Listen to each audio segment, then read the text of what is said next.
السلام عليكم ورحمة الله وبركاته. بسم الله والحمد لله والصلاة والسلام على رسول الله. اللهم علمنا ما ينفعنا وانفعنا بما علمتنا وزدنا علما يا أرحم الراحمين. We ask Allah Azza wa Jal, teach us what benefit us from what He taught us, and increase us in knowledge. Ameen Ya Rabbil Alameen. My dear, beloved, respected brothers and sisters, I ask Allah subhanahu wa ta'ala to make me and you benefit from these reminders. كل نفس ذائقة الموت. Allah subhanahu wa ta'ala told us, كل نفس, every soul shall taste death. The reminder today is about that night that we are all going to experience. It's about that night that is coming without a doubt, and only Allah knows when. It's about that night that is getting closer with every breath we take. It's about that night,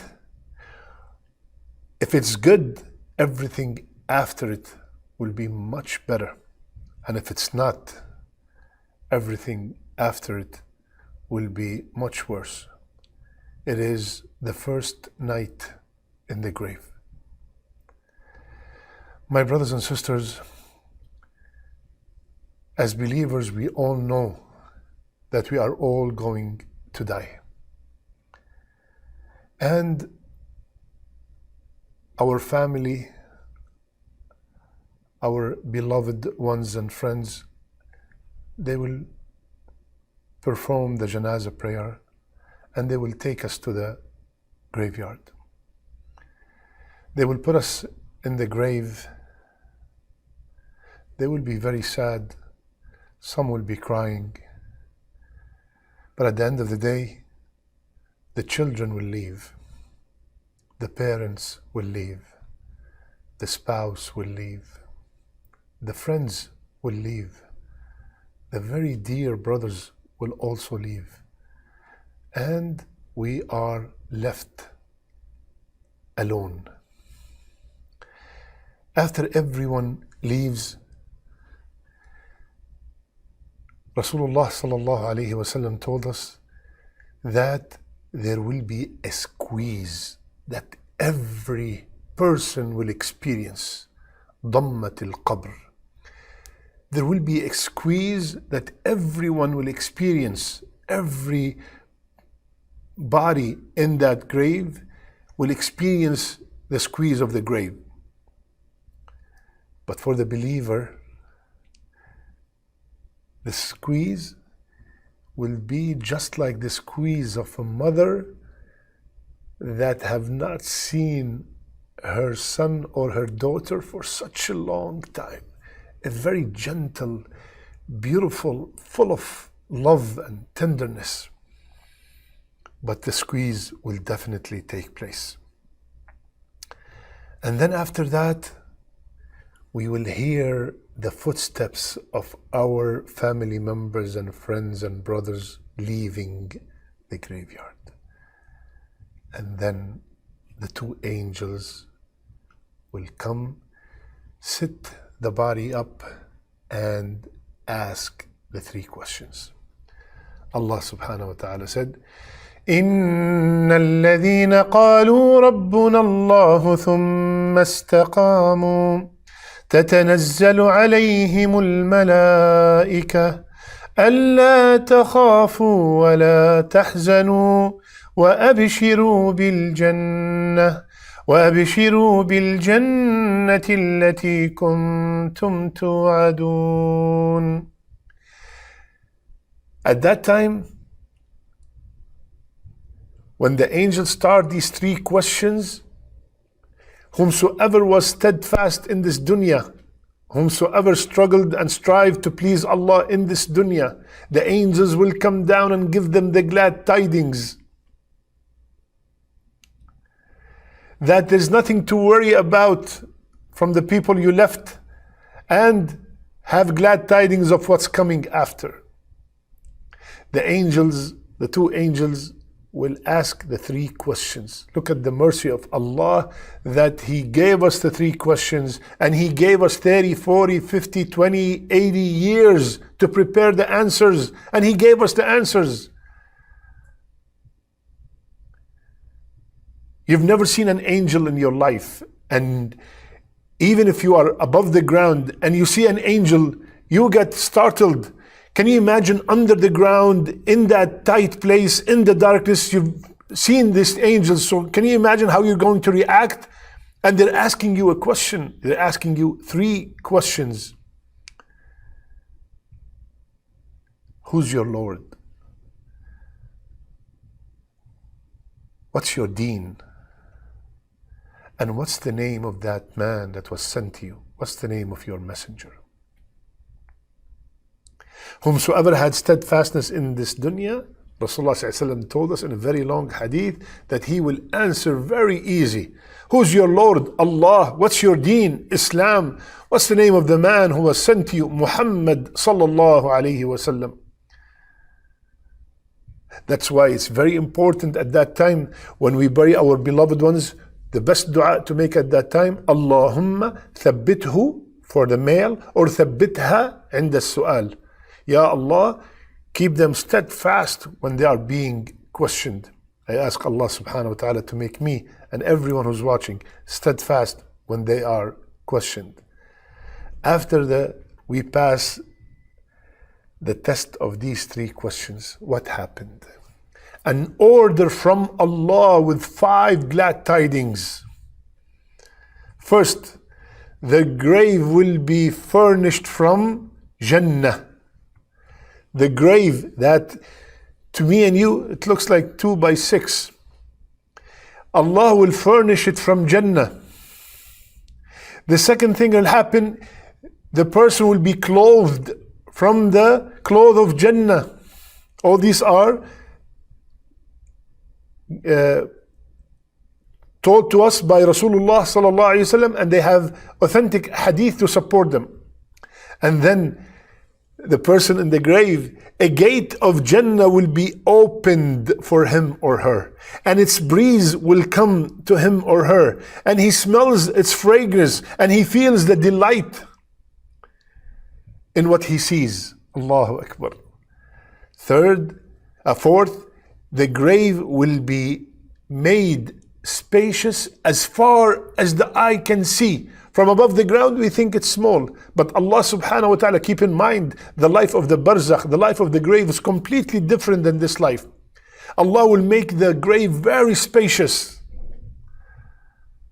And fifth, He will be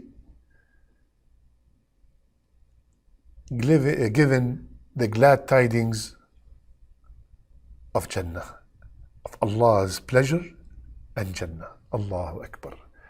May Allah make us all from the people who will get these glad tidings. Ameen ya Rabbil Alameen. My brother, my dear sister, after a few days when we pass, people start forgetting us. Our wealth, properties will be distributed. The tears will dry. What happened after your neighbor died? What happened after your cousin died years ago? Anybody still remember them? Why do you think that me and you are going to be different? If you want to know what happens after your death, look what happened after someone else's death. So what's the point?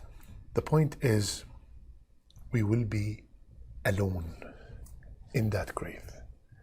And you know, according to the hadith, what will be left with us? Rasulullah sallallahu alayhi wasallam, he told us, after we get all these glad tidings, then a man with a beautiful face, beautiful garment, and sweet odor comes. And the person in the grave said, "Who are you? You look so good. You have such a beautiful smell. Who are you? Your face is perfectly beautiful. Then the person will reply, I am your good deeds. Allahu Akbar. I am that salat that you prayed. I am that sadaqat that you gave. I am the Quran that you read and you memorized. I am the fasting. I am the struggle that you went through. I am the 2 rak'ah that you prayed in the middle of the night. I am all the great amal. They will come presented in a man with a good face that will be our companion till the day of judgment. Allahu Akbar. Allahu Akbar. At that time, every time someone dies, my brother and sister, I want you to remember this ayah. فَوَرَبِّكَ لَنَسْأَلَنَّهُمْ أَجْمَعِينَ عَمَّا كَانُوا يَعْمَلُونَ. Ya Allah. Ya Allah. This ayah in Surah Al-Hijr, Allah Azza wa Jal is swearing by Himself. فَوَرَبِّكَ. Allah swearing by Himself. What is He saying? I will ask them 100%. I will question everyone about what they used to do. We will be questioned about everything. Everything. So, my brothers and sisters, since that will be our companion in that tight spot, I don't know how hot it is or how cold it is, but I want to have a very good companion. I don't want to be from the people حتى إذا جاء أحدهم الموت قال رب ارجعون. We don't want to be from the people, Ya Allah, please bring me back. Ya Allah, please bring me back. إلى أجل قريب, just for a short period of time. What do you want to do? Ya Allah, I want to wear the hijab. Ya Allah, I want to pray every salat on time. Ya Allah, please bring me back. I want to give in charity. Ya Allah, please bring me back. I want to read the Quran. I want to be good to my parents. Ya Allah, bring me back. Ya Allah, please bring me back just for a short period of time. Allah said, لن يؤخر الله نفسا إذا جاء أجلها. That's it. You were given so much time. You were given so many talks. You watched so many videos. You have attended so many Jumu'ahs. And every one of them was a reminder to come back to Allah. And you kept on telling yourself, I have a lot of time to come back to Allah.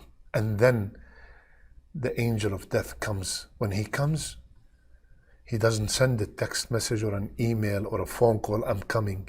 He comes faj'ah, suddenly. A car accident, a drown, a sickness, Allahu A'lam. So my brothers and sisters, this is the time. This is the time to make that night, the first night in the grave, the best night ever. This is the time when we are still above the ground. So from now, stop all the things that might ruin that night. Stop the riba, stop the gambling, stop the alcohol, stop the cheating, stop the infidelity, stop the smoking, stop dealing with haram, stop selling haram, stop buying haram.